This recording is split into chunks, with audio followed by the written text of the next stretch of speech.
اعوذ باللہ من الشیطان الرجیم، بسم اللہ الرحمن الرحیم۔ الصلاۃ والسلام علیکہ یا رسول اللہ، السلام علیکم۔ حکایت نمبر 2، اہل حمص کی 4 شکایتیں۔ حضرت سیدنا خالد بن معد علیہ رحمت المنان فرماتے ہیں، حضرت سیدنا عمر فاروق اعظم رضی اللہ عنہ نے حضرت سیدنا سعد بن عامر بن حزیم رضی اللہ عنہ کو حمص کا عامل مقرر فرمایا۔ پھر جب حضرت سیدنا عمر رضی اللہ عنہ حمص تشریف لے گئے تو آپ نے اہل حمص سے دریافت فرمایا، تم نے اپنے عامل کو کیسا پایا؟ تو انہوں نے حضرت سیدنا سعد بن عامر رضی اللہ عنہ کے خلاف شکایتیں کی۔ گورنرز اور عاملوں کی بکثرت شکایات کرنے کی وجہ سے حمص کو کوفہ صغرا کہا جاتا ہے۔ انہوں نے حضرت سیدنا عمر فاروق اعظم رضی اللہ عنہ سے عرض کی، ہمیں اپنے امیر سے 4 شکایتیں ہیں۔ پہلی، یہ ہمارے پاس دن چڑھے بہت دیر سے تشریف لاتے ہیں۔ دوسری، یہ رات کو کسی کی بات نہیں سنتے۔ تیسری، مہینے میں ایک دن ایسا بھی آتا ہے کہ اس دن یہ ہمارے پاس تشریف ہی نہیں لاتے۔ چوتھی، کبھی کبھی ان پر بہت زیادہ رنج و غم کی کیفیت طاری ہو جاتی ہے اور یہ بے ہوش ہو جاتے ہیں۔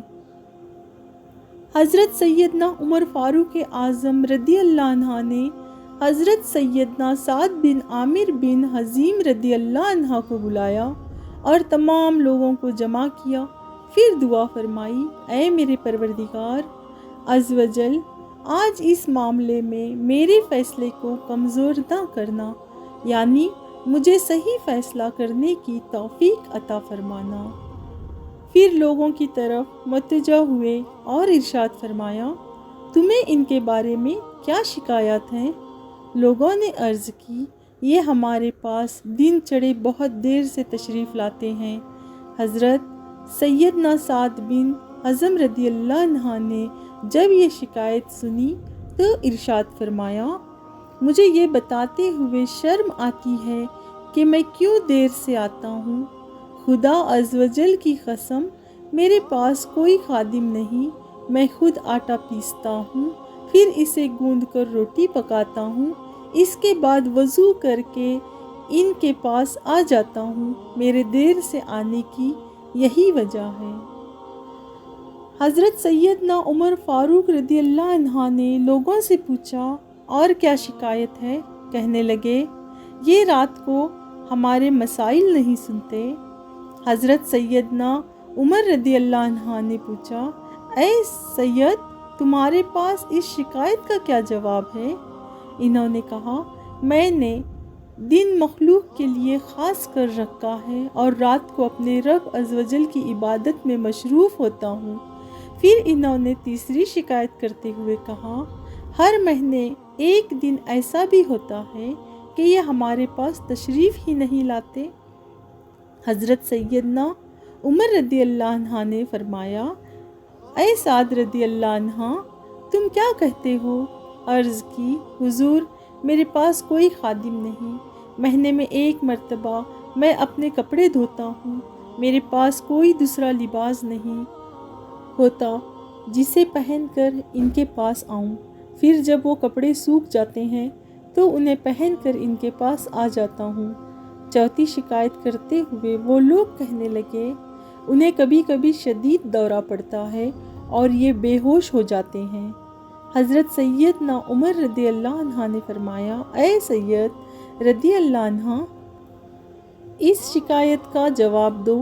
آپ رضی اللہ عنہ نے عرض کی، اسلام کی دولت حاصل ہونے سے پہلے میں نے حضور صلی اللہ علیہ وسلم کے ایک صحابی حضرت سیدنا حبیب انصاری رضی اللہ عنہ کو ایک میدان میں دیکھا تھا، جنہیں کفار قریش نے کھجور کے درخت سے باندھ رکھا تھا اور تیروں سے ان کا جسم چھنی کر رہے تھے۔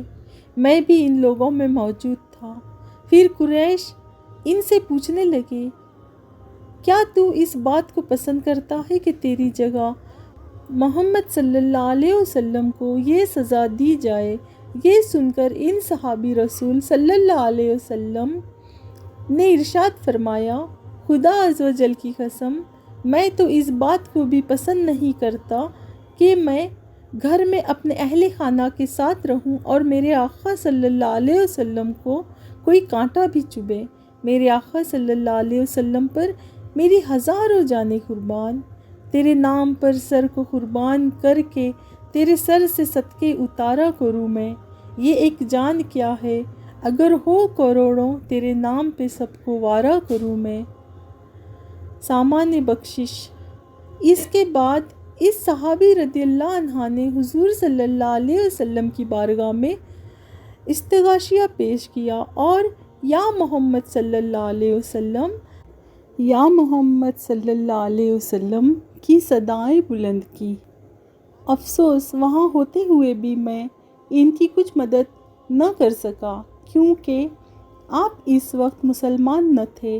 شاید میرا یہ گناہ کبھی بھی معاف نہ کیا جائے، بس یہ خیال آتے ہی میری حالت خراب ہو جاتی ہے اور مجھ پر غشی طاری ہو جاتی ہے۔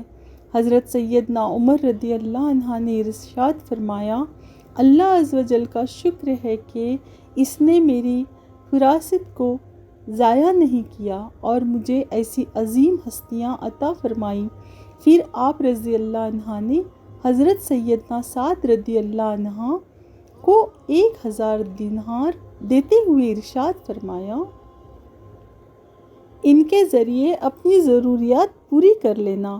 جب آپ رضی اللہ عنہ کی جوزہ محترمہ رضی اللہ عنہ نے دینار دیکھے تو کہنے لگی، اللہ عز و جل کا شکر ہے کہ اس نے ہمیں غنی کر دیا۔ یہ سن کر آپ رضی اللہ عنہ نے ارشاد فرمایا، ہمارے لیے زیادہ بہتری اسی میں ہے کہ ہم یہ تمام دولت ان لوگوں کو دے دیں جو ہم سے زیادہ محتاج ہیں۔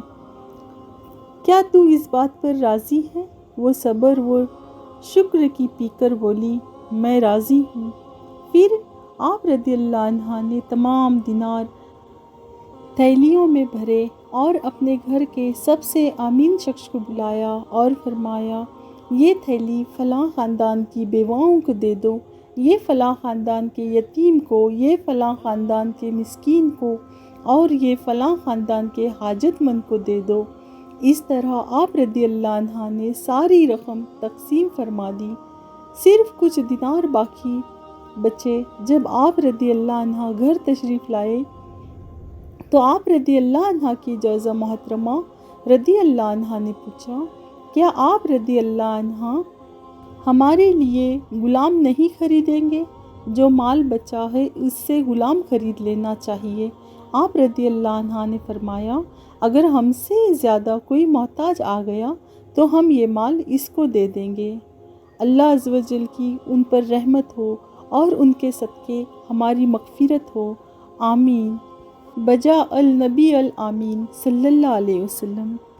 ایسی پیاری پیاری حدیث سے جاننے کے لیے آپ ہمارے چینل کو سبسکرائب، ویڈیو کو لائک اور زیادہ سے زیادہ شیئر کریں۔ جزاک اللہ۔